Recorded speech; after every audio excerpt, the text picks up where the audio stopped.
그날 산부인과 자동문이 열리면서 공기가 확 밀려왔어요.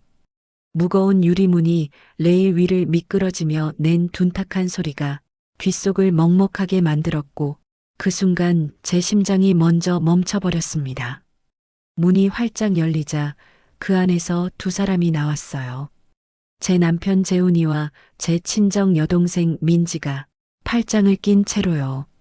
저는 길 건너편 마트 앞에 서 있었습니다. 손에 든 장바구니가 갑자기 천근처럼 무거워지는 게 느껴지더군요. 발이 땅에 붙은 것처럼 꿈쩍도 안 했어요. 그냥 그 자리에 서서 두 사람이 웃으며 걸어 나오는 모습을 멍하니 바라봤습니다. 민지가 배를 감싸쥐고 있었어요. 그 동작이 제 눈에 칼날처럼 박혔습니다. 재우는 민지 어깨에 손을 얹은 채 뭐라고 속삭이더니 민지가 고개를 끄덕이며 웃었어요. 둘의 표정이 너무 자연스러웠습니다. 마치 수백 번도 더 해본 것처럼요. 여러분이라면 이 장면을 보셨다면 어떠셨을까요? 제 남편과 제 친정 여동생이 산부인과 앞에서 그렇게 다정하게 걸어 나오는 모습을요. 저는 그 자리에 얼어붙었습니다. 손가락 끝이 저려오기 시작했어요. 겨울도 아닌데 온몸이 차갑게 식어들더군요.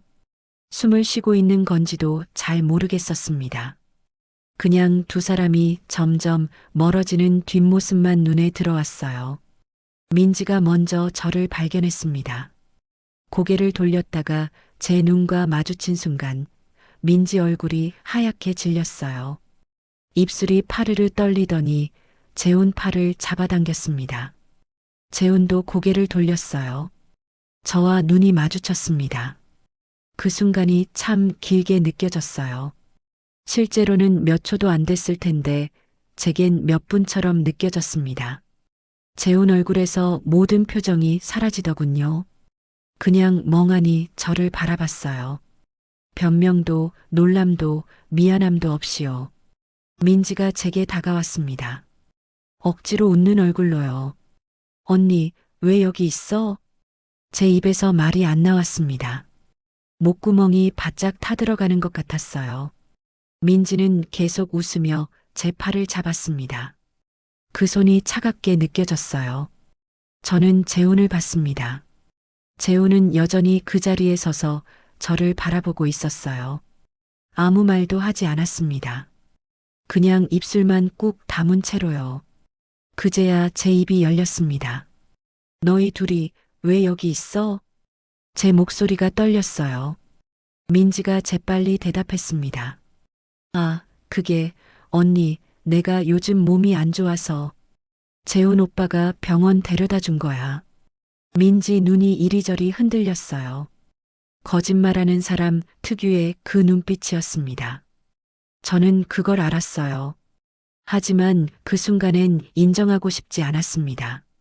재훈이 입을 열었습니다. 민지가 어지럽다고 해서 마침 회사 근처라 데려다 줬어. 그 말을 들으며 제 가슴 속에서 뭔가 무너져 내리는 소리가 들렸습니다. 아니, 실제로 들린 건 아니에요. 하지만 분명히 느껴졌습니다. 제 안에서 뭔가 와르르 무너지는 게요.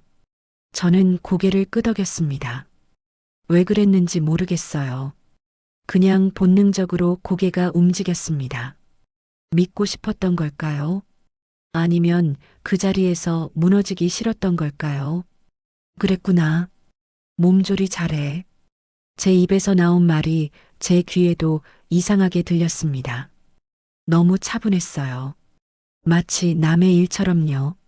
민지가 다시 웃으며 제 손을 꽉 잡았습니다. 언니, 걱정해줘서 고마워. 괜찮아. 괜찮을 리가 없었습니다. 민지 손에서 땀이 흘렀어요. 제 손을 잡은 민지 손바닥이 축축하게 젖어 있었습니다. 재훈은 여전히 그 자리에 서서 저를 바라봤어요. 뭔가 말하려다가 입을 다물었습니다. 저는 돌아섰습니다. 그냥 걸었어요. 어디로 가는지도 모르고요. 뒤에서 민지가 뭐라고 부르는 소리가 들렸지만 듣고 싶지 않았습니다. 그냥 계속 걸었어요. 집에 들어왔을 때 시계를 봤더니 오후 4시였습니다. 병원에서 집까지 걸어왔던 것 같아요. 어떻게 왔는지 기억이 안 나더군요. 그냥 정신을 차리니 현관문 앞에 서 있었습니다. 손으로 문고리를 잡았어요. 차가운 쇠붙이가 손바닥을 얼렸습니다. 문을 열고 들어갔습니다. 거실이 너무 조용했어요. 시계 초침 소리만 똑딱똑딱 들렸습니다. 평소엔 신경도 안 쓰던 소리가 그날따라 유독 크게 들리더군요. 저는 소파에 앉았습니다. 그리고 천장을 봤어요. 하얀 천장이 눈에 들어왔습니다. 아무 생각도 안 들었어요. 아니, 생각이 너무 많아서 아무 생각도 못한 건지도 모르겠습니다. 재훈이 6시쯤 들어왔습니다. 현관문 열리는 소리가 들렸어요. 평소처럼 신발을 벗는 소리, 가방 내려놓는 소리가 차례로 들렸습니다. 재훈이 거실로 들어왔어요. 왔어? 평소와 똑같은 목소리였습니다. 아무 일도 없었다는 듯이요. 저는 고개를 돌려 재훈을 봤습니다. 재훈은 넥타이를 풀고 있었어요. 그 모습이 어제까지는 익숙했는데 오늘은 낯설게 느껴졌습니다. 오늘 뭐 했어? 제가 물었습니다. 재훈이 잠깐 멈칫하는 게 보였어요. 아주 짧은 순간이었지만 저는 놓치지 않았습니다. 회의하고 서류 정리하고 그냥 평소처럼 거짓말이었습니다.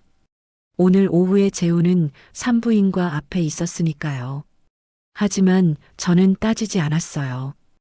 왜 그랬는지 모르겠습니다. 그냥 입을 다물었어요.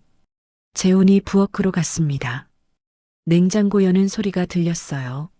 물 따르는 소리, 컵 내려놓는 소리가 차례로 들렸습니다. 모든 게 평소와 똑같았어요.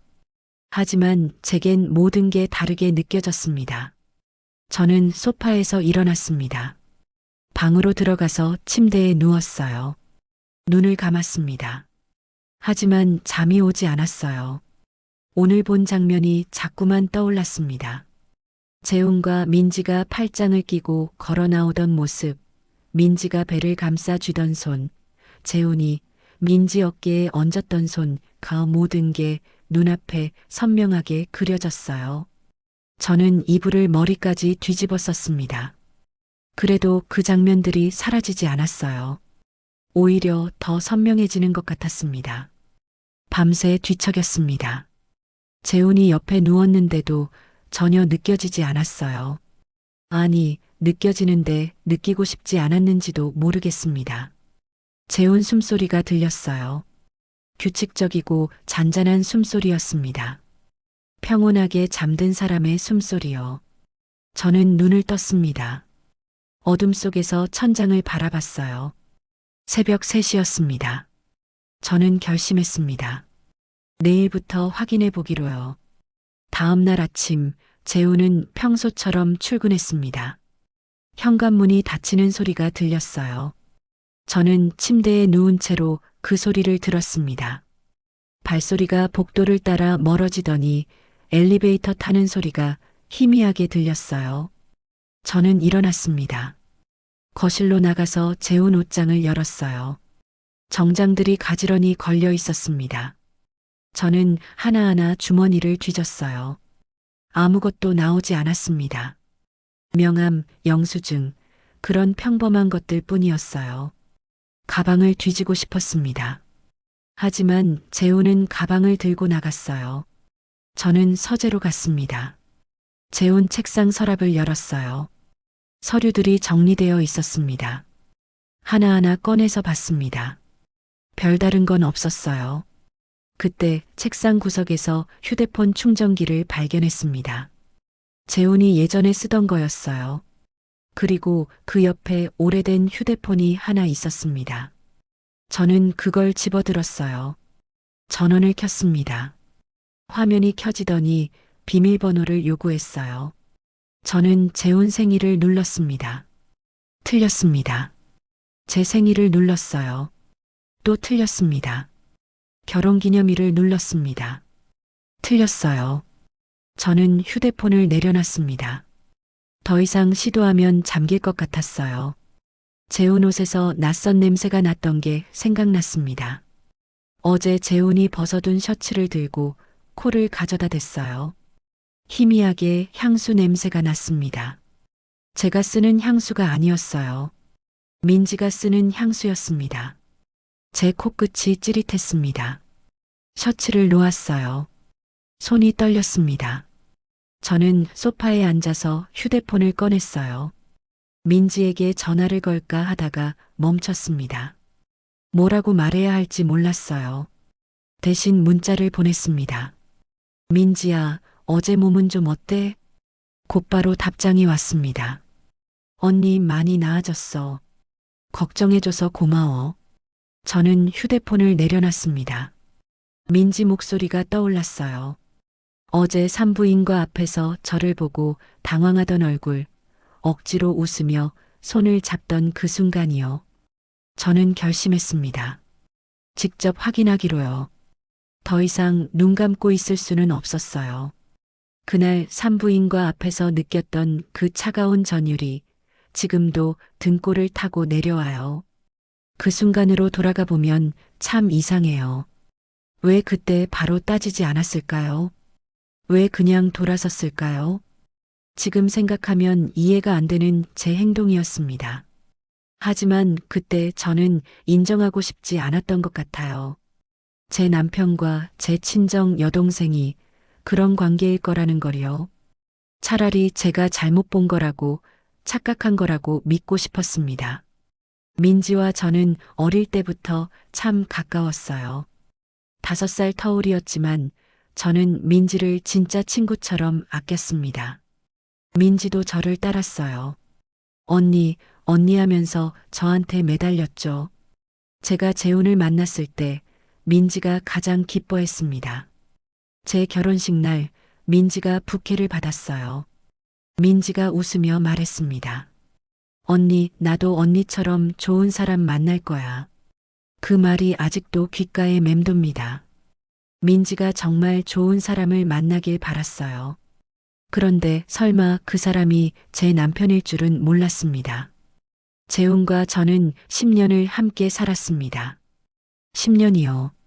그 세월이 어떻게 하루아침에 거짓이 될 수 있을까요? 하지만 어제 본 장면은 거짓이 아니었어요. 제 눈으로 똑똑히 봤습니다.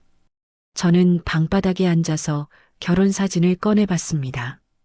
액자 속에서 재훈과 저는 환하게 웃고 있었어요. 그 옆에 민지가 서 있었습니다. 민지도 웃고 있었어요. 행복해 보이는 얼굴이었습니다. 언제부터였을까요? 언제부터 이렇게 된 걸까요? 저는 액자를 다시 제자리에 놓았습니다. 유리에 비친 제 얼굴이 보였어요. 지쳐 보였습니다. 저는 일어났습니다. 거울을 봤어요. 눈밑이 거무스름했습니다. 밤새 잠을 못 잔 티가 역력했어요. 저는 찬물로 세수를 했습니다. 차가운 물이 얼굴을 적셨어요. 이제 확인해야 했습니다. 더 이상 도망칠 수 없었어요. 저와 재훈이 처음 만난 건 7년 전이었습니다. 아니, 정확히는 결혼한 지 10년이니까 12년 전쯤 되겠네요. 친구 소개로 만났어요. 첫인상은 평범했습니다. 키가 크지도 작지도 않고 잘생기지도 못생기지도 않았어요. 그냥 회사원처럼 보이는 남자였습니다. 하지만 말투가 차분했어요. 저를 배려하는 느낌이 들었습니다. 세 번째 만남에서 재훈이 고백했습니다. 저도 나쁘지 않았어요. 사귀기 시작했습니다. 2년쯤 만나다가 결혼했어요. 부모님도 좋아하셨고 민지도 정말 기뻐했습니다. 결혼식 날이 떠오릅니다. 민지가 들러리를 섰어요. 22살이었던 민지는 연핑크색 드레스를 입고 제 옆에 섰습니다. 부케 던지기 할 때 민지가 받았어요. 민지가 활짝 웃으며 저한테 달려왔습니다. 언니, 나도 언니처럼 행복하게 살 거야. 그 웃음이 너무 맑았어요. 저는 민지를 안아줬습니다. 정말 그러길 바랐어요. 민지도 좋은 사람 만나서 행복하게 살기를요. 신혼 초에는 정말 행복했습니다. 재우는 다정했어요. 퇴근하면 꼭 안아주고 주말이면 같이 영화를 보러 갔습니다. 싸울 일도 별로 없었어요. 그냥 평범하고 조용한 행복이었습니다. 민지도 자주 놀러 왔습니다. 대학 다니는 민지가 주말마다 저희 집에 왔어요.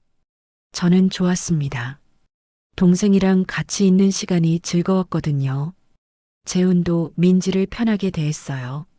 민지는 이제 우리 가족이니까. 재훈이 그렇게 말했을 때 저는 정말 고마웠습니다. 민지를 가족처럼 대해주는 남편이 있다는 게요. 하지만 그게 언제부터 변했을까요? 지금 돌이켜보면 그때부터 조금씩 이상했던 것 같아요. 다만 저는 눈치채지 못했을 뿐이죠. 결혼 5년 차쯤 됐을 때였습니다. 민지가 대학을 졸업하고 취직을 했어요.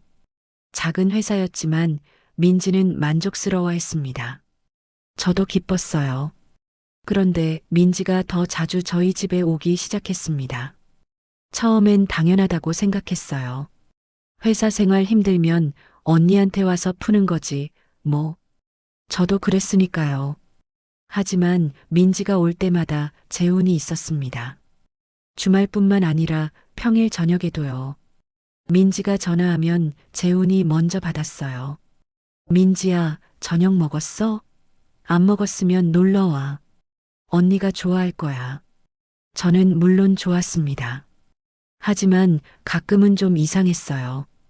왜 재훈이 먼저 민지를 부를까 싶었거든요. 그래도 크게 신경 쓰지 않았습니다. 동생 챙겨주는 거니까요. 민지가 올 때마다 재훈과 대화가 길어졌습니다. 저는 부엌에서 설거지를 하고 둘은 거실에서 얘기했어요. 민지 웃음소리가 들렸습니다. 재훈도 웃었어요. 저는 그 소리를 들으며 그릇을 닦았습니다. 어느 날 민지가 휴대폰을 뒤집어 놓기 시작했어요. 전에는 그냥 테이블 위에 놓았는데 어느 순간부터 화면을 아래로 해서 놓더군요. 처음엔 신경 안 썼습니다. 그냥 습관이려니 했어요. 하지만 자꾸 눈에 밟혔습니다. 왜 휴대폰을 뒤집어 놓지? 뭐 숨길 게 있나? 그런 생각이 스쳐 지나갔어요. 하지만 곧 머리를 흔들었습니다.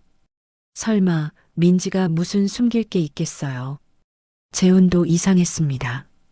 민지가 올 때마다 샤워를 하고 나왔어요. 평소엔 안 그랬는데요. 그리고 향수를 뿌렸습니다. 집에 있을 때는 안 뿌리던 향수를요. 왜 향수 뿌려? 제가 물었습니다. 재훈이 웃으며 대답했어요. 그냥 기분 전환. 기분 전환이라니. 저는 그 말이 이상했지만 더 묻지 않았습니다. 부부 사이에 그런 걸 일일이 따지면 피곤하니까요.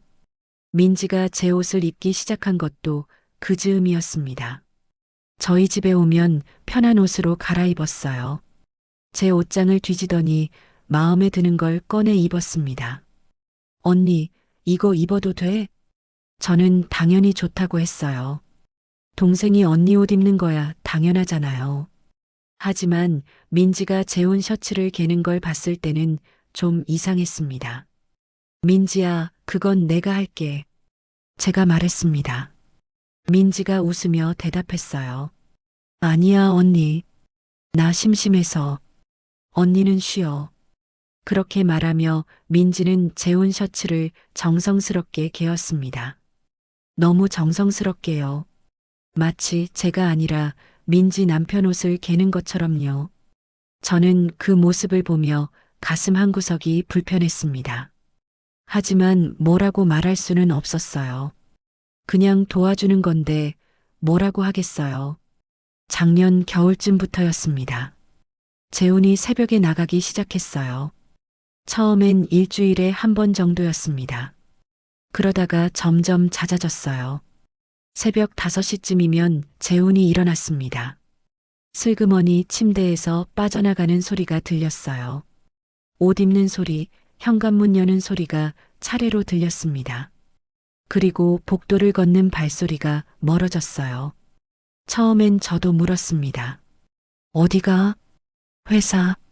중요한 프로젝트 있어서. 그렇게 대답하고 나갔어요. 저는 다시 잠들었습니다.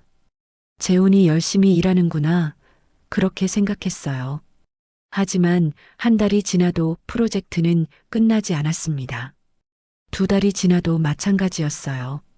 저는 이상했습니다. 그렇게 오래 걸리는 프로젝트인가? 힘들긴 한데 중요한 거라서 조금만 참아줘. 재훈이 그렇게 말했습니다. 저는 고개를 끄덕였어요. 믿어야 했으니까요. 남편을 의심하면 안 되니까요. 재훈이 늦게 들어오는 날도 많아졌습니다. 10시, 11시, 어떤 날은 자정이 넘어서 들어왔어요. 저는 기다렸습니다. 밥을 차려놓고 기다렸어요. 하지만 재훈은 먹지 않았습니다. 회사에서 먹었어. 미안. 그리고 곧장 씻으러 갔어요. 샤워하는 소리가 길었습니다. 이상하게 길었어요. 평소보다 2배는 긴 것 같았습니다. 샤워 후에 나온 재훈 몸에서 비누 냄새가 강하게 났습니다. 너무 강하게요. 마치 뭔가 지우려는 것처럼요. 저는 재훈 손을 잡았습니다. 차가웠어요. 평소엔 따뜻했는데 그날은 차가웠습니다. 손이 차네. 밖이 추워서. 재훈이 그렇게 말하며 손을 빼냈습니다. 그리고 침대에 누웠어요. 저한테 등을 돌린 채로요. 저는 재훈 등을 바라봤습니다. 넓은 등이었어요. 예전엔 그 등이 든든하게 느껴졌는데 그날은 멀게 느껴졌습니다. 마치 벽처럼요. 민지 전화도 잦아졌습니다. 밤늦게 전화가 오면 재훈이 받았어요. 발코니로 나가서 받았습니다. 목소리가 들리지 않게요. 저는 발코니 문 너머로 재훈을 봤습니다. 재훈이 웃고 있었어요. 누구한테 그렇게 웃지? 민지한테? 동생한테 왜 그렇게 웃어? 그런 생각이 스쳤습니다. 하지만 곧 지웠어요. 설마 그럴 리 없잖아요. 저는 점점 외로워졌습니다. 재훈이 옆에 있는데도 혼자인 것 같았어요. 말을 걸어도 대답이 짧았습니다. 오늘 저녁 뭐 먹을래? 아무거나. 주말에 어디 갈까? 글쎄, 요즘 힘들어 보여. 괜찮아? 괜찮아. 모든 대답이 짧았습니다. 저와 눈을 마주치지도 않았어요. 그냥 휴대폰만 봤습니다. 계속요. 저는 그 모습을 보며 슬펐습니다. 언제부터 이렇게 됐지? 우리가 언제부터 이렇게 멀어진 걸까? 그리고 그날이 왔습니다. 산부인과 앞에서 재훈과 민지를 본 그날이요. 지금 생각해보면 신호는 많았어요. 민지가 휴대폰을 뒤집어 놓던 것, 재훈이 새벽에 나가던 것, 늦게 들어와서 긴 샤워를 하던 것, 제 손을 차갑게 느끼던 것, 민지 전화를 발코니에서 봤던 것, 모든 게 신호였습니다. 하지만 저는 보지 않았어요. 아니, 보고도 외면했습니다. 인정하고 싶지 않았으니까요. 그때는 몰랐어요. 제 남편과 제 동생이 이미 선을 넘었다는 걸. 지금 이 자리에서 털어놓지만 저는 바보였습니다. 아니, 바보인 척했던 건지도 몰라요. 진실을 마주하기 싫어서요. 민지를 믿었습니다. 제 동생인데 그럴 리 없다고 생각했어요. 재훈도 믿었습니다. 10년을 함께한 남편인데 저를 배신할 리 없다고 믿었어요. 하지만 산부인과 앞에서 본 그 장면은 믿음을 산산조각 냈습니다. 팔짱을 낀 2사람, 민지가 배를 감싸 쥔 손, 재훈이 민지를 바라보던 눈빛. 그 모든 게 진실을 말하고 있었어요. 제가 외면하고 싶었던, 인정하고 싶지 않았던 그 진실을요. 저는 방바닥에 앉아 있었습니다. 과거를 떠올리다 보니 어느새 해가 저물었더군요. 창밖이 어두워졌어요. 가로등 불빛이 하나둘 켜졌습니다. 저는 일어났습니다. 거울을 봤어요. 눈이 빨갛게 충혈돼 있었습니다. 울었던 것 같아요. 언제 울었는지 기억도 안 나는데요. 이제 더 이상 외면할 수 없었습니다. 진실을 마주해야 했어요.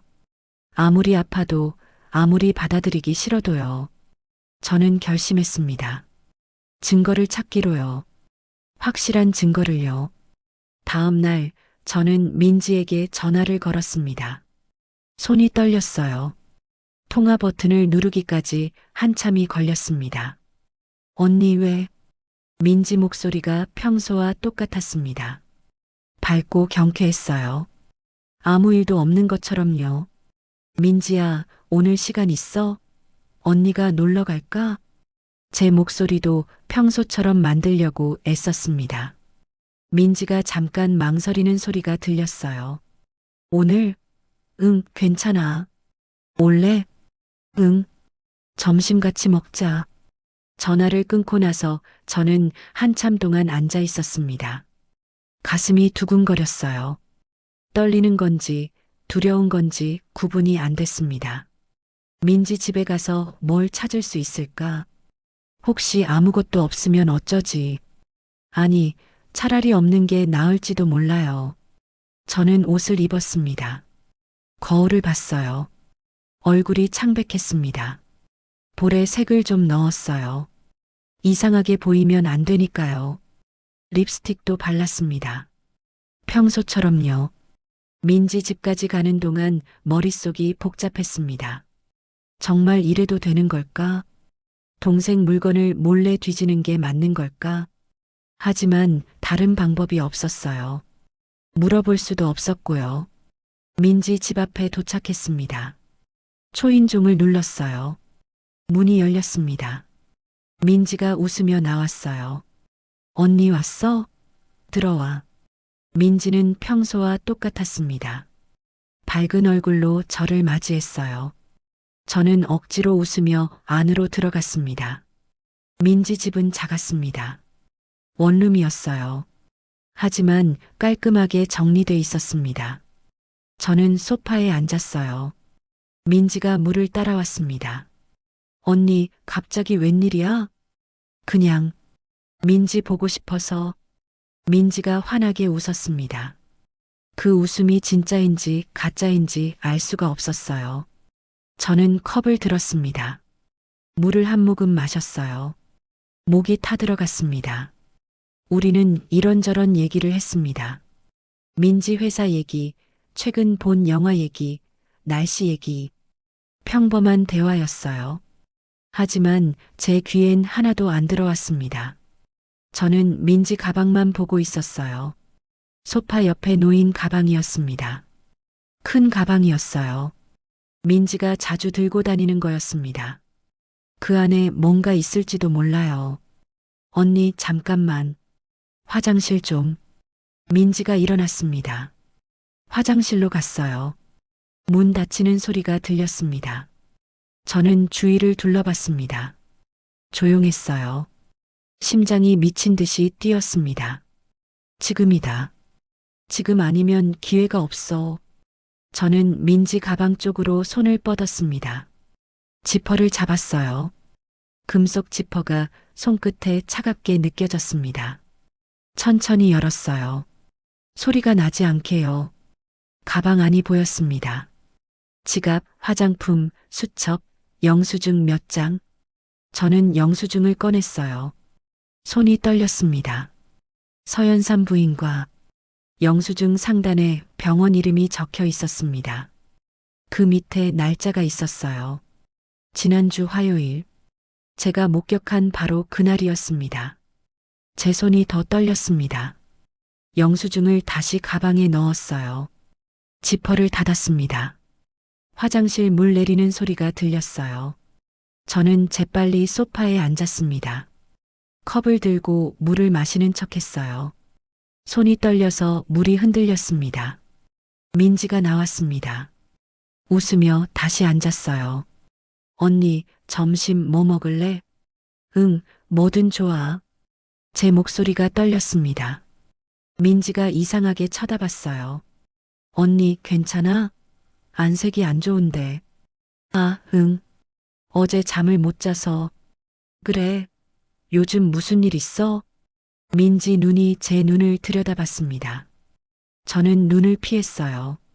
마주치고 싶지 않았습니다. 아니, 아무것도. 우리는 점심을 먹으러 나갔습니다. 식당에서 밥을 먹었어요. 하지만 저는 맛을 느낄 수가 없었습니다. 그냥 숟가락을 입에 가져다 댔다 뗐다 반복했어요. 민지는 평소처럼 밥을 먹었습니다. 웃으며 얘기했어요. 저는 고개를 끄덕이며 듣는 척했습니다. 하지만 한마디도 귀에 안 들어왔어요. 식사 후에 헤어졌습니다. 민지가 제 손을 잡았어요.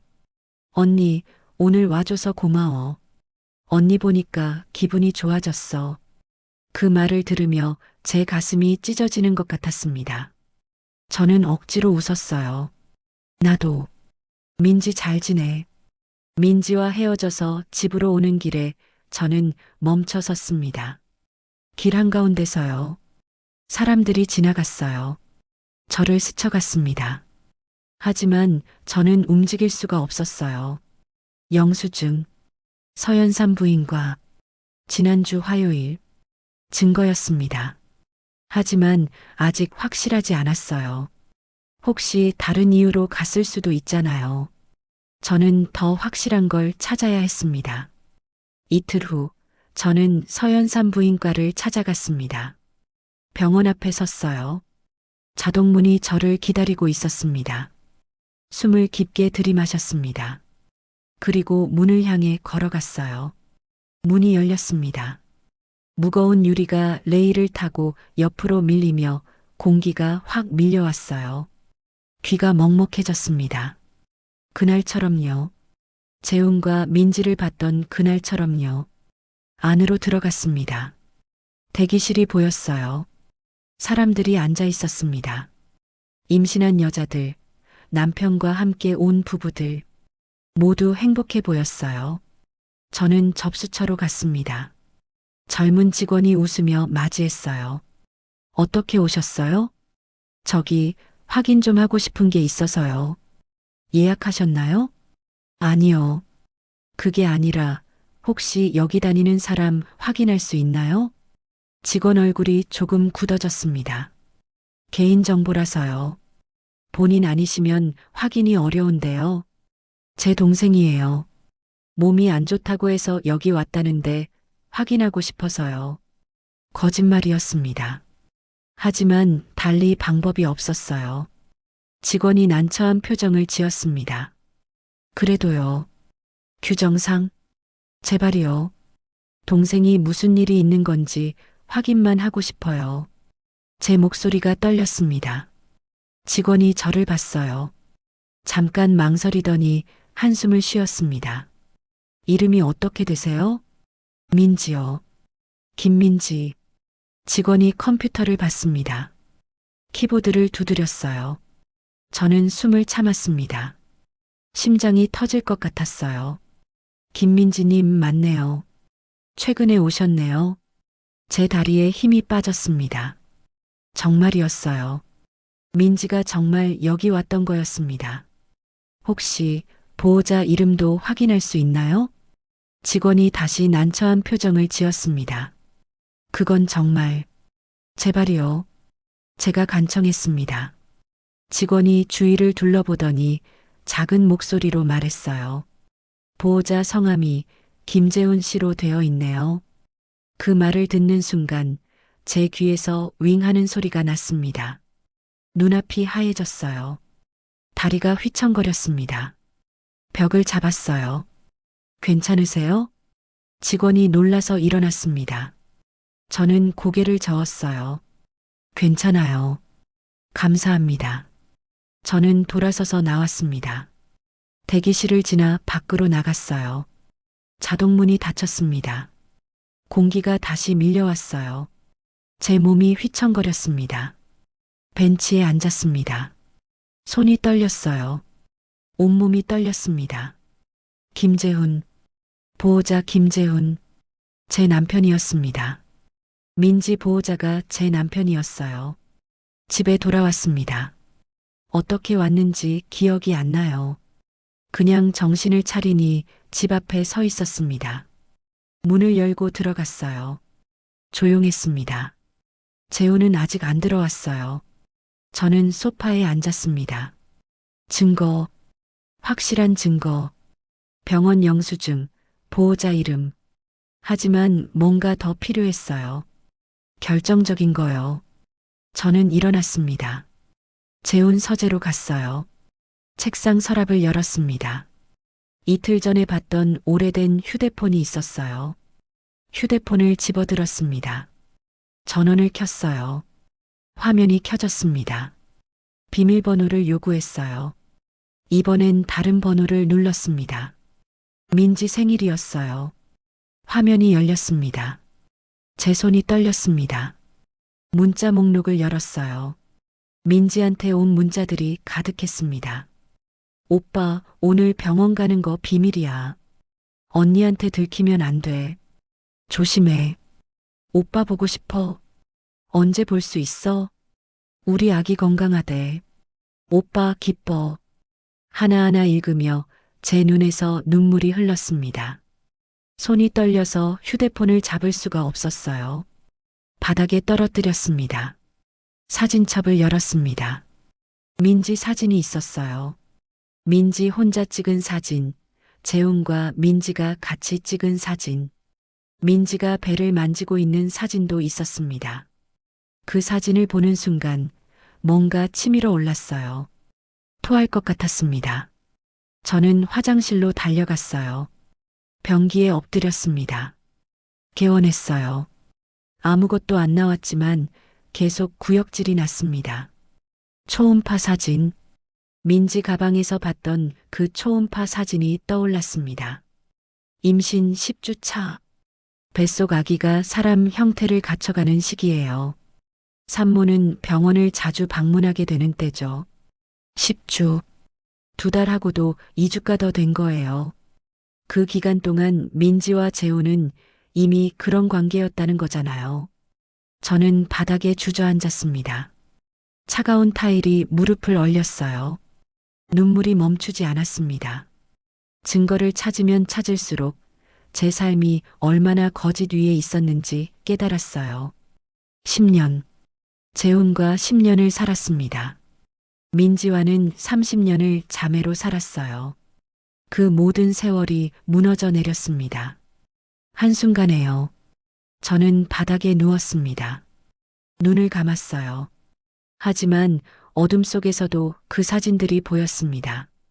민지와 재훈이 웃고 있는 사진, 민지가 배를 감싸쥔 사진. 얼마나 누워 있었을까요? 현관문 열리는 소리가 들렸습니다. 재훈이 돌아온 거예요. 여보 왔어? 재훈 목소리가 들렸습니다. 저는 대답하지 않았어요. 대답할 수가 없었습니다. 발소리가 가까워졌습니다. 재훈이 화장실 문을 열었어요. 왜 여기 괜찮아? 저는 재훈을 봤습니다. 재훈 얼굴이 보였어요. 걱정하는 표정이었습니다. 하지만 저는 그게 진짜인지 가짜인지 알 수 없었어요. 괜찮아. 제가 말했습니다. 재훈이 저를 일으켜 세웠어요. 저는 비틀거리며 일어났습니다. 어디 아파? 병원 갈까? 아니, 괜찮아. 저는 재훈 손을 뿌리쳤습니다. 방으로 갔어요. 문을 닫았습니다. 재훈이 문 밖에서 뭐라고 말했지만 듣지 않았어요. 침대에 누웠습니다. 이불을 뒤집어 썼어요. 어둠 속에서 저는 생각했습니다. 이제 어떻게 해야 하지? 그날 밤 잠을 이룰 수가 없었습니다. 재훈은 옆에서 잤어요. 규칙적인 숨소리가 들렸습니다. 평온하게 잠든 사람의 숨소리였어요. 어떻게 저렇게 잘 수 있지? 제 옆에서 제가 아무것도 모른다고 생각하면서 저렇게 편하게 잘 수 있는 거지. 저는 재훈을 봤습니다. 어둠 속에서 재훈 얼굴이 희미하게 보였어요. 10년을 함께한 얼굴이었습니다. 하지만 이제는 낯설었어요.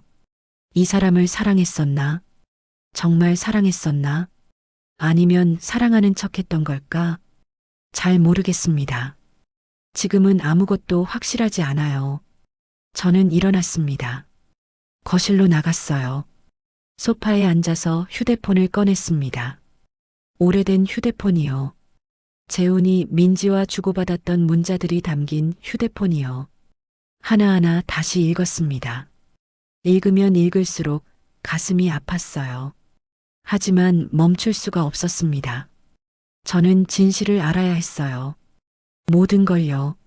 새벽 4시쯤 저는 결심했습니다. 이제 대면해야 한다고요. 더 이상 숨어서 지켜볼 수만은 없었어요. 내일, 아니 오늘, 재훈과 민지를 불러서 물어볼 거예요. 모든 걸요. 하지만 어떻게 말해야 할까요? 뭐라고 시작해야 할까요? 저는 창밖을 봤습니다. 어둠이 서서히 밝아지고 있었어요. 새벽이 오고 있었습니다. 새로운 하루가 시작되는 거예요. 하지만 제게는 모든 게 끝나는 하루가 될지도 몰랐습니다. 그날 아침 저는 일찍 일어났습니다. 재훈이 출근하기 전에 말했어요. 오늘 저녁 일찍 들어올 수 있어? 재훈이 고개를 들어 저를 봤습니다. 왜? 할 얘기가 있어서. 민지도 부를게. 재훈 얼굴이 굳어지는 게 보였습니다. 아주 짧은 순간이었지만 저는 놓치지 않았어요. 무슨 얘기인데? 오면 알아. 6시까지 와줘. 재훈이 뭔가 말하려다가 입을 다물었습니다. 그리고 고개를 끄덕였어요. 알았어. 재훈이 나간 후 저는 민지에게 전화했습니다. 민지야, 오늘 저녁에 우리 집으로 와줄래? 언니, 갑자기 왜? 같이 저녁 먹자. 재훈이도 올 거야. 민지가 잠깐 침묵했습니다. 그래, 알았어. 몇 시에? 6시. 전화를 끊고 나서 저는 한참 동안 서 있었습니다. 손이 떨렸어요. 오늘 모든 게 끝날 거예요. 아니면 시작될지도 모르죠. 저는 거울을 봤습니다. 창백한 얼굴이 보였어요. 눈밑이 시커멓게 그늘져 있었습니다. 며칠째 제대로 잠을 못 잤거든요. 화장을 했습니다. 파운데이션을 두껍게 발랐어요. 볼에도 색을 넣었습니다. 립스틱도 발랐고요. 거울 속 제가 조금 나아 보였습니다. 하지만 눈만은 감출 수가 없었어요. 눈빛이 죽어 있었습니다. 하루 종일 저는 아무것도 못했습니다. 청소를 하려다가 멈추고, 설거지를 하려다가 멈추고, 그냥 소파에 앉아서 시계만 봤어요. 시간이 너무 느리게 갔습니다. 5시가 되었습니다. 저는 식탁을 정리했어요. 접시 3개를 꺼냈습니다. 물컵도 3개 놓았어요. 그리고 식탁 한가운데 초음파 사진을 놓았습니다. 민지가 배를 만지고 있는 사진이었어요. 재훈 오래된 휴대폰에 저장돼 있던 거였습니다. 저는 그걸 인쇄했어요. 사진을 보며 심호흡을 했습니다. 가슴이 답답했어요. 숨이 잘 안 쉬어졌습니다. 손으로 가슴을 눌렀어요. 오늘은 끝내야 해. 더 이상은 못 참아. 6시가 되었습니다. 초인종이 울렸어요. 먼저 온 건 민지였습니다. 문을 열자 민지가 밝게 웃으며 들어왔어요. 언니 왔어. 저는 고개를 끄덕였습니다. 민지가 신발을 벗으며 말했어요. 오늘 무슨 날이야? 갑자기 불러서. 곧 알 거야. 앉아 있어. 민지가 소파에 앉았습니다. 저는 물을 따라줬어요. 민지가 물컵을 들며 저를 봤습니다. 뭔가 이상한 걸 느낀 것 같았어요. 10분 후 현관문이 열렸습니다. 재훈이었어요. 재훈이 들어오더니 거실을 둘러봤습니다. 민지를 봤고요. 왔구나. 오빠도 왔어? 둘이 눈을 마주쳤습니다. 그 순간 뭔가가 오갔어요. 말없는 대화 같은 게요. 저는 그걸 봤습니다. 식탁에 앉아 제 목소리가 평소와 달랐습니다. 차갑고 낮았어요. 재훈과 민지가 저를 봤습니다. 둘이 식탁으로 왔습니다. 의자를 빼고 앉았어요. 저도 앉았습니다. 우리 셋이 식탁을 사이에 두고 마주 앉았어요. 정적이 흘렀습니다. 아무도 말하지 않았어요.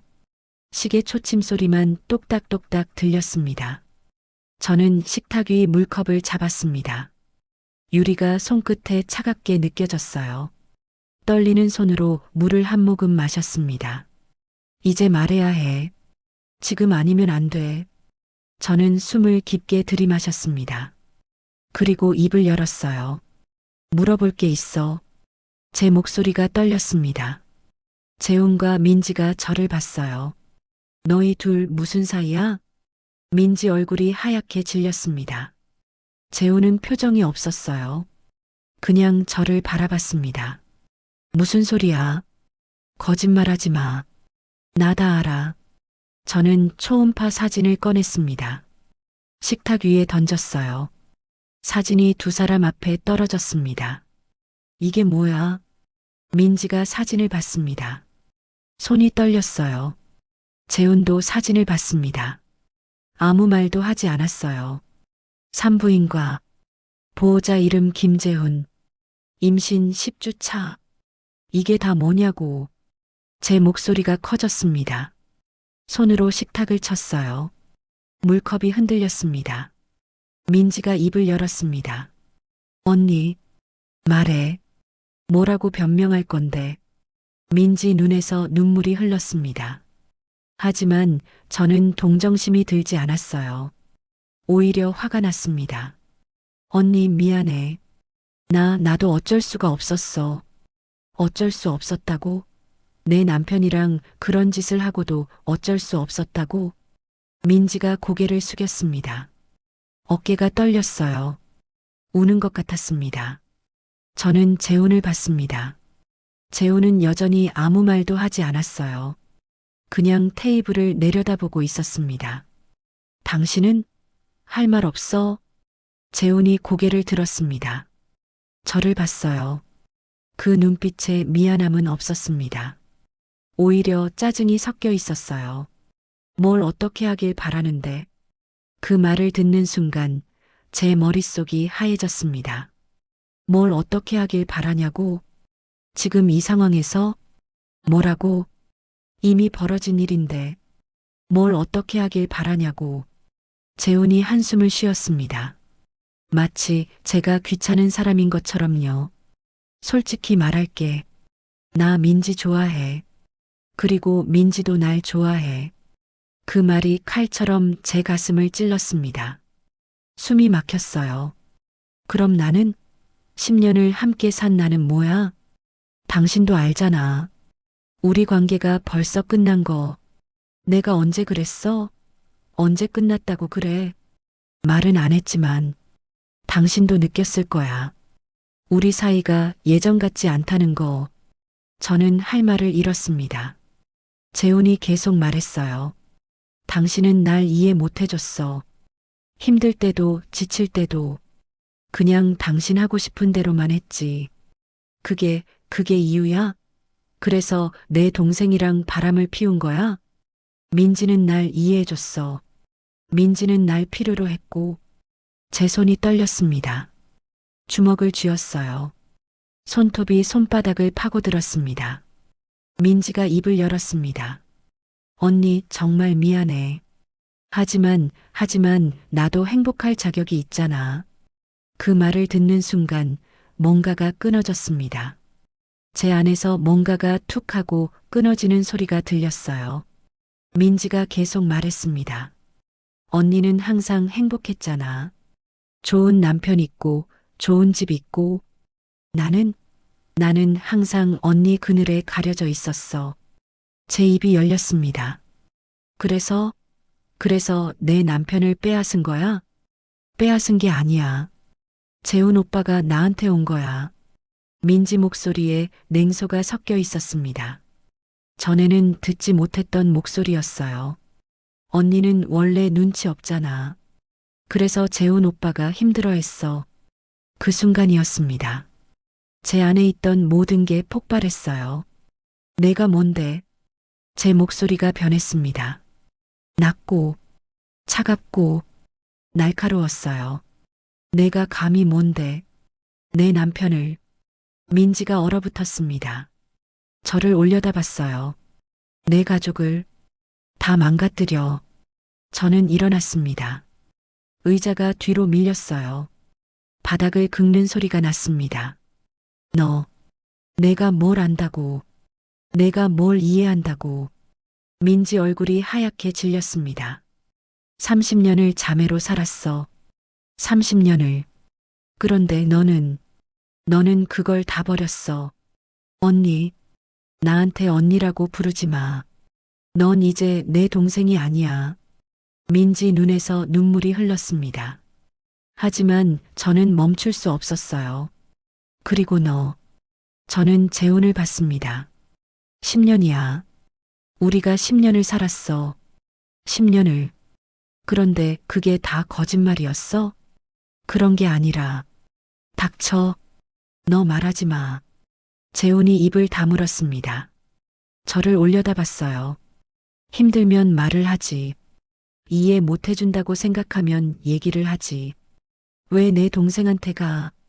왜 거기로 가? 그건 변명하지 마. 변명 듣기 싫어. 제 손이 떨렸습니다. 온몸이 떨렸어요. 하지만 목소리는 단단했습니다. 나가. 지금 당장 나가. 민지가 일어났습니다. 언니 제발 나가라고. 내 집에서 나가. 민지가 울면서 현관으로 갔습니다. 신발을 신었어요. 문을 열고 나갔습니다. 문이 쾅 닫혔어요. 재훈도 일어났습니다. 나도 나갈게. 그래. 나가. 그리고 다시는 돌아오지 마. 재훈이 저를 봤습니다. 뭔가 말하려다가 입을 다물었어요. 그리고 돌아서서 나갔습니다. 문이 닫혔습니다. 정적이 흘렀어요. 저는 그 자리에 서 있었습니다. 떨리는 다리로요. 그리고 무릎이 꺾였습니다. 바닥에 주저앉았어요. 손으로 바닥을 짚었습니다. 차가운 마루가 손바닥을 얼렸어요. 눈물이 났습니다. 참았던 눈물이 한꺼번에 쏟아졌어요. 소리내어 울었습니다. 목 놓아 울었어요. 10년이 무너졌습니다. 30년이 무너졌어요. 제 삶 전부가 무너져 내렸습니다. 얼마나 울었을까요? 한참을 울고 나니 눈물이 마른 것 같았어요. 더 이상 나오지 않았습니다. 저는 일어났습니다. 비틀거리며 소파로 갔어요. 앉았습니다. 그리고 빈집을 봤어요. 조용했습니다. 너무 조용했어요. 시계 소리만 들렸습니다. 똑딱, 똑딱, 똑딱. 식탁 위에 초음파 사진이 있었습니다. 민지가 배를 만지고 있는 사진이요. 저는 그걸 봤어요. 저 안에 아기가 있습니다. 재훈의 아기가요. 제 아기가 아닌 재훈과 민지의 아기가요. 웃음이 났습니다. 쓴웃음이었어요. 이게 뭐지? 이게 제 인생이었나요? 저는 소파에 누웠습니다. 천장을 봤어요. 하얀 천장이 눈에 들어왔습니다. 모든 게 끝났습니다. 아니, 이제 시작인지도 몰라요. 사흘이 지났습니다. 사흘 동안 저는 집에만 있었어요. 아무것도 안 했습니다. 그냥 소파에 앉아서 창밖만 봤어요. 재훈한테서 전화가 왔습니다. 받지 않았어요. 문자도 왔습니다. 읽지 않았습니다. 민지한테서도 연락이 왔어요. 마찬가지였습니다. 셋째 날 아침 저는 거울을 봤습니다.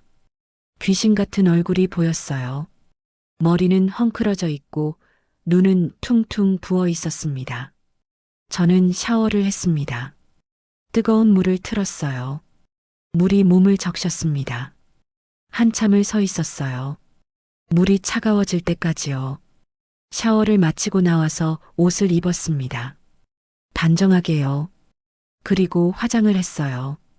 파운데이션을 바르고 볼에 색을 넣고 립스틱을 발랐습니다. 거울을 다시 봤습니다. 조금 나아 보였어요. 적어도 사람처럼 보였습니다. 저는 서랍을 열었습니다. 증거들을 꺼냈어요. 초음파 사진, 병원 영수증, 재훈 휴대폰에서 인쇄한 문자들, 모두 투명 파일에 넣었습니다.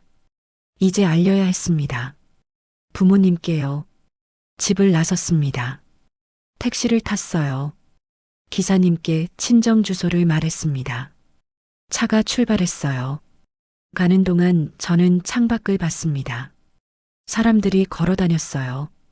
다들 바빠 보였습니다. 평범한 하루를 사는 것처럼요. 저도 며칠 전까지는 그랬습니다. 평범하게 살았어요. 아무것도 모르고요. 택시가 친정 앞에 멈췄습니다. 돈을 내고 내렸어요. 익숙한 대문이 보였습니다. 어릴 적부터 수없이 드나들던 대문이요. 현관문 앞에 섰습니다. 초인종을 누르려다가 멈췄어요. 손이 떨렸습니다. 이걸 말하면 모든 게 바뀝니다. 돌이킬 수 없어요. 하지만 어쩔 수 없었습니다. 이미 돌이킬 수 없는 지경까지 왔으니까요. 저는 초인종을 눌렀습니다. 문이 열렸습니다. 어머니가 나오셨어요. 은서야, 왜 연락도 없이? 저는 웃으려고 했습니다. 하지만 입이 움직이지 않았어요. 엄마, 들어가도 돼? 그럼, 들어와. 밥은 먹었어? 저는 고개를 저었습니다. 안으로 들어갔어요. 신발을 벗으며 손이 떨렸습니다. 거실로 들어갔습니다. 아버지가 소파에 앉아 계셨어요. 신문을 보시다가 저를 보셨습니다. 은서 왔구나. 무슨 일이야? 저는 소파에 앉았습니다. 투명 파일을 무릎 위에 올려놓았어요. 어머니가 물을 따라오셨습니다. 제 앞에 놓으셨어요. 그리고 옆에 앉으셨습니다. 은서야, 안색이 안 좋은데. 어디 아파? 저는 고개를 저었습니다. 입을 열려고 했어요. 하지만 목이 메었습니다. 무슨 일 있어? 재훈이가 뭐 잘못했어? 그 말을 듣는 순간 눈물이 났습니다. 참으려고 했는데 안 됐어요. 은서야, 왜 울어? 무슨 일인데? 저는 투명 파일을 꺼냈습니다. 떨리는 손으로 꺼냈어요. 초음파 사진을 보여드렸습니다. 엄마, 재훈이가 민지랑 바람 폈어요. 민지가 임신했어요. 어머니 얼굴이 하얗게 질렸습니다. 손으로 입을 막으셨어요. 뭐라고? 아버지가 벌떡 일어나셨습니다. 제 손에서 사진을 빼앗으셨어요. 보시더니 얼굴이 굳어졌습니다. 이게 무슨 소리야? 저는 나머지 증거들을 꺼냈습니다. 병원 영수증, 문자 내용, 사진들. 하나하나 보여드렸어요. 산부인과에서 봤어요. 둘이 팔짱 끼고 나오는 걸. 보호자 이름도 재훈이었어요. 어머니가 사진을 보셨습니다. 손이 떨리셨어요. 그러더니 사진을 바닥에 던지셨습니다. 말도 안 돼. 민지가 그럴 리가 없어. 저도 믿고 싶지 않았어요. 하지만 사실이에요. 아버지가 주먹으로 소파를 치셨습니다. 쿵 하는 소리가 났어요. 이 집안에 이런 일이 일어나다니. 어머니가 우셨습니다. 소리내어 우셨어요. 저는 어머니를 안아드렸습니다. 죄송해요, 엄마. 제가 잘못 봤어야 했는데. 내 잘못이 아니야. 내가 무슨 잘못이야. 어머니가 제 손을 꼭 잡으셨습니다. 어머니 손이 차가웠어요. 아버지가 전화기를 집으셨습니다. 민지 지금 어디 있어? 아마 집에 있을 거예요. 당장 오라고 해. 아버지가 민지한테 전화하셨습니다. 목소리가 떨리셨어요. 분노로요.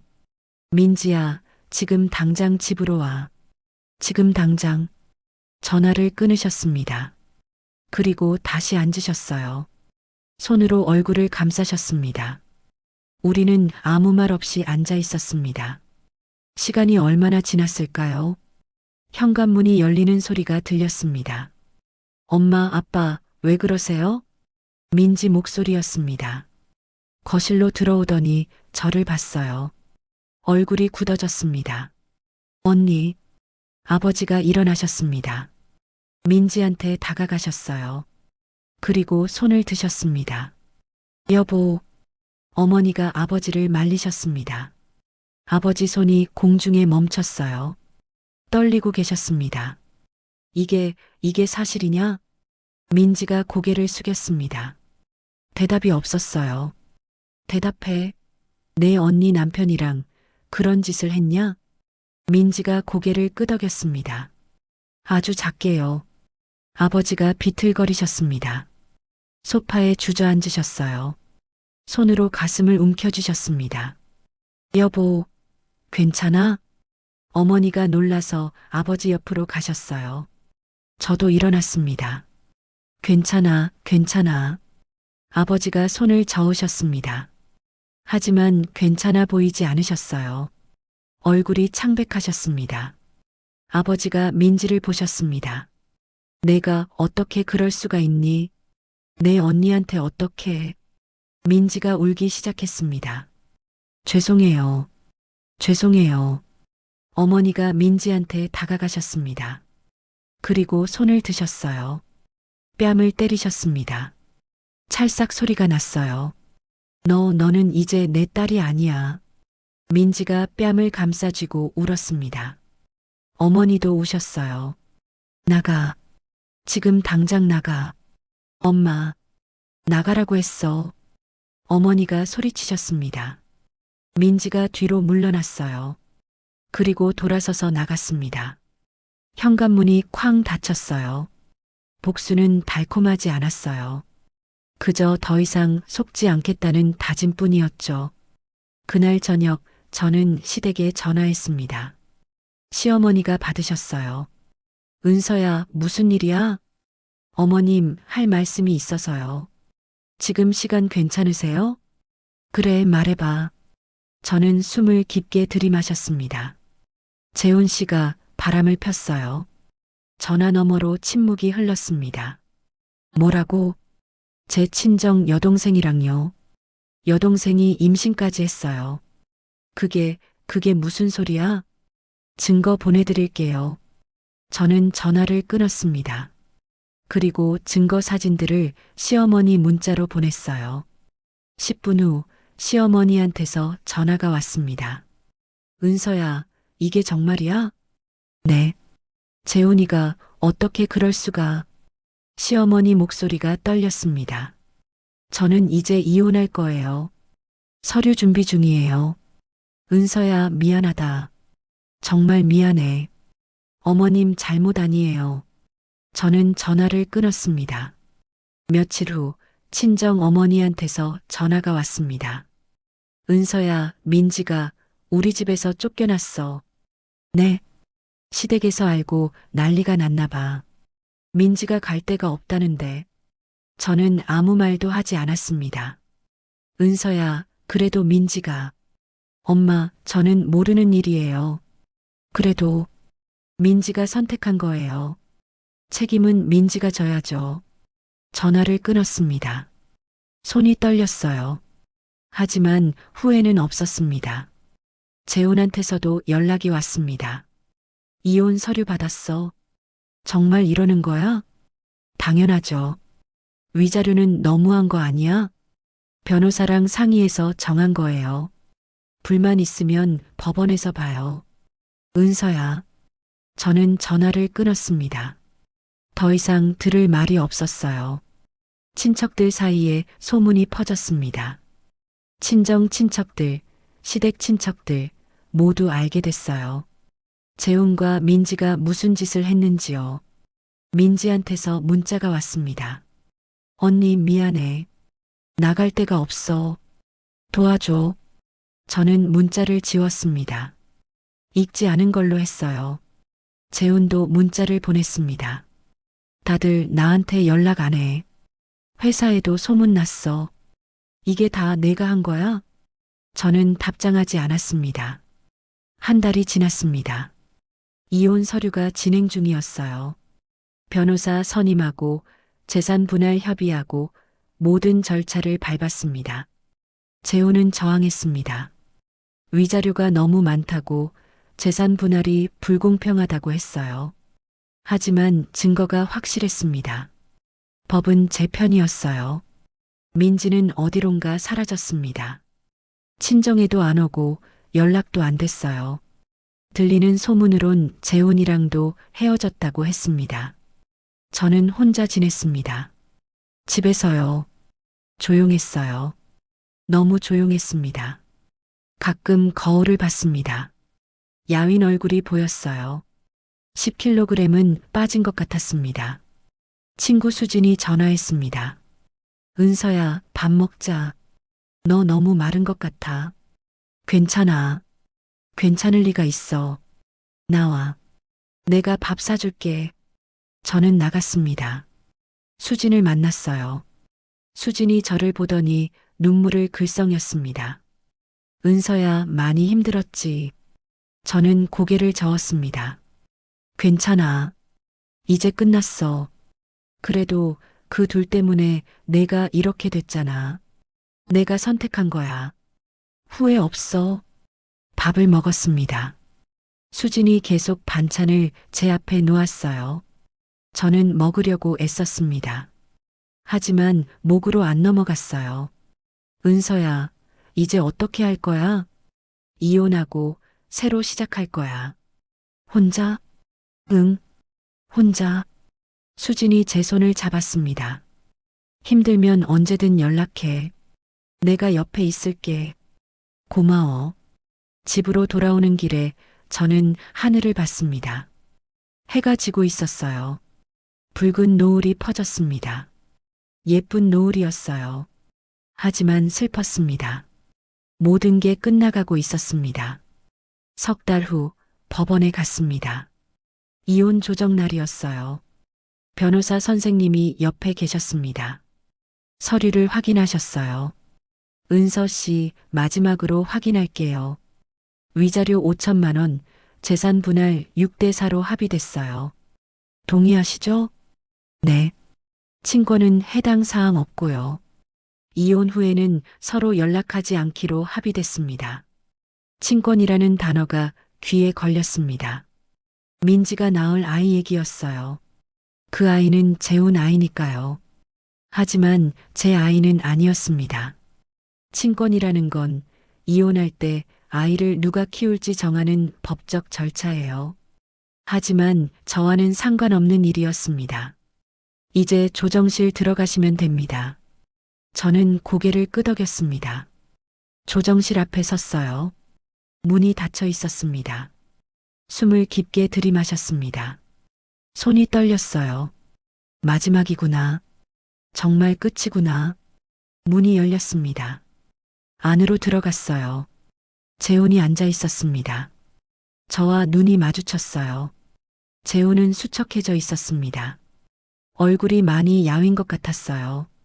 하지만 저는 아무 감정도 느껴지지 않았습니다. 조정위원님이 말씀하셨습니다. 양측 모두 합의 내용 확인하셨죠? 저와 재훈이 고개를 끄덕였습니다. 그럼 서명해 주세요. 서류가 앞에 놓였습니다. 저는 펜을 들었어요. 떨리는 손으로 이름을 썼습니다. 도장을 찍었어요. 재훈도 서명했습니다. 도장을 찍었어요. 이것으로 이혼이 성립됐습니다. 그 말을 듣는 순간 뭔가가 끝났습니다. 정말로요.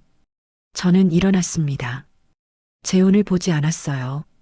그냥 돌아서서 나왔습니다. 복도를 걸었습니다. 발소리가 울렸어요. 똑똑똑. 뒤에서 재훈이 불렀습니다. 은서야. 저는 멈춰 섰습니다. 돌아보지 않았어요. 미안해. 정말 미안해. 저는 대답하지 않았습니다. 그냥 다시 걸었어요. 재훈은 더 이상 부르지 않았습니다. 법원을 나왔습니다. 햇빛이 눈부셨어요. 손으로 눈을 가렸습니다. 변호사 선생님이 옆에 오셨어요. 수고 많으셨습니다. 은서 씨, 새 출발 응원할게요. 감사합니다. 변호사님과 헤어졌습니다. 저는 혼자 걸었어요. 어디로 가는지도 모르고요. 발걸음이 멈춘 곳은 공원이었습니다. 벤치에 앉았어요. 사람들이 지나갔습니다. 아이들이 뛰어놀았어요. 부부들이 손을 잡고 걸었습니다. 저는 그 모습들을 봤습니다. 예전에 저도 저랬었죠. 재훈과 손을 잡고 걸었었어요. 이제는 아니에요. 이제는 혼자예요. 집에 돌아왔습니다. 빈집이 저를 맞이했어요. 거실로 들어갔습니다. 소파에 앉았어요. 조용했습니다. 너무 조용했어요. 식탁 위에 가족 사진 액자가 있었습니다. 결혼식 날 찍은 사진이요. 재훈과 저, 그리고 들러리였던 민지가 함께 찍은 사진이었어요. 저는 일어나서 액자를 집어들었습니다. 사진 속 우리는 웃고 있었어요. 행복해 보였습니다. 하지만 그건 거짓이었어요. 아니, 그때는 진짜였을지도 몰라요. 언제부터 거짓이 됐는지는 모르겠지만요. 액자를 뒤집었습니다. 더 이상 보고 싶지 않았어요. 창문을 열었습니다. 바람이 들어왔어요. 시원했습니다. 커피를 내렸습니다.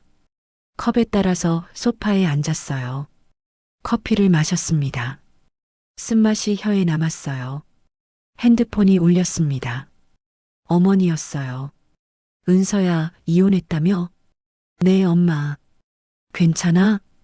괜찮아요. 우리 집으로 올래? 혼자 있으면 힘들 텐데. 괜찮아요. 저 혼자 있고 싶어요. 그래, 힘들면 언제든 와. 알았지? 네, 엄마. 전화를 끊었습니다. 어머니 목소리가 떨리셨어요. 걱정하시는 게 느껴졌습니다. 죄송했어요. 부모님께 이런 걱정을 끼쳐드려서요. 민지 소식은 들리지 않았습니다. 어디서 뭘 하는지 모르겠어요. 아기는 낳았을까요? 아니면 지웠을까요? 알고 싶지 않았습니다. 더 이상 민지는 제 삶에 없으니까요. 저는 소파에 누웠습니다. 천장을 봤어요. 하얀 천장이었습니다. 이제 어떻게 살아야 하지? 혼자서요. 잘 모르겠습니다. 하지만 살아야 해요. 어떻게든요. 5개월이 지났습니다. 계절이 바뀌었어요. 여름이 왔습니다. 저는 직장을 다시 다니기 시작했습니다. 결혼 전에 다니던 회사로 돌아갔어요. 다행히 자리가 있었습니다. 일하는 게 좋았어요. 바빴으니까요. 바쁘면 생각할 시간이 없었습니다. 그게 좋았어요. 어느 날 퇴근길에 마트에 들렀습니다. 장을 보려고요. 채소 코너를 지나는데 익숙한 목소리가 들렸어요. 돌아봤습니다. 민지였어요. 민지는 배가 많이 불러 있었습니다. 임신 7개월쯤 돼 보였어요. 혼자 장을 보고 있었습니다. 우리 눈이 마주쳤습니다. 민지 얼굴이 굳어졌어요. 저도 얼어붙었습니다. 민지가 먼저 고개를 숙였습니다. 저를 피해 가려고 했어요. 저는 민지를 불렀습니다. 민지야. 민지가 멈춰섰습니다. 돌아보지 않았어요. 잘 지내? 민지가 고개를 끄덕였습니다. 여전히 저를 보지 않았어요. 아기, 건강해? 민지가 배를 감싸쥐었습니다. 고개를 끄덕였어요. 저는 더 이상 말하지 않았습니다. 민지도 마찬가지였어요. 민지가 걸어갔습니다. 저는 그 뒷모습을 봤어요. 힘들어 보였습니다. 혼자 배를 안고 걷는 모습이요. 불쌍하다는 생각이 들었습니다. 하지만 동정하고 싶지는 않았어요. 민지가 선택한 거니까요. 저도 걸었습니다. 반대 방향으로요. 마트를 나와서 집으로 왔습니다. 장 본 걸 정리했어요. 저녁을 먹었습니다. 혼자서요. 밤이 되었습니다. 침대에 누웠어요. 잠이 안 왔습니다. 민지 모습이 떠올랐습니다. 배를 안고 걷던 모습이요. 혼자였어요. 재훈은 없었습니다. 둘은 헤어진 걸까요? 아니면 재훈이 책임지지 않은 걸까요? 알 수 없었습니다. 그리고 알고 싶지도 않았어요. 저는 눈을 감았습니다. 잠들려고 애썼어요. 며칠 전 재훈한테서 문자가 왔었습니다. 미안하다. 단 3글자였어요. 저는 답장하지 않았습니다. 그냥 문자를 지웠어요. 이제 와서 미안하다고 해서 뭐가 달라지나요? 아무것도 달라지지 않아요. 용서는 하지 않을 거예요. 하지만 더 이상 그들에게 제 시간을 빼앗기지도 않을 거예요. 저는 제 인생을 살 거예요. 혼자서요. 그게 제가 선택한 거니까요. 지금은 혼자지만 더 이상 거짓 위에 서 있지 않아요. 그것만으로도 충분합니다. 창밖을 봤습니다. 달이 떠 있었어요. 밝은 달이었습니다. 저는 결혼 반지를 빼서 서랍 깊숙이 넣었습니다. 더 이상 필요 없으니까요. 내일 아침이 오면 또 출근할 거예요. 일할 거고요. 친구를 만날 거고요. 밥을 먹고 커피를 마시고 그렇게 살아갈 거예요. 언젠가는 이 아픔도 희미해지겠죠. 완전히 사라지진 않겠지만 견딜만해질 거예요. 그리고 언젠가는 아주 먼 훗날에는 이 모든 게 제 인생의 한 페이지였다고 생각할 수 있을 거예요. 지금은 아니지만 언젠가는요. 저는 눈을 감았습니다. 이번엔 잠이 왔어요. 천천히 깊이 잠들었습니다.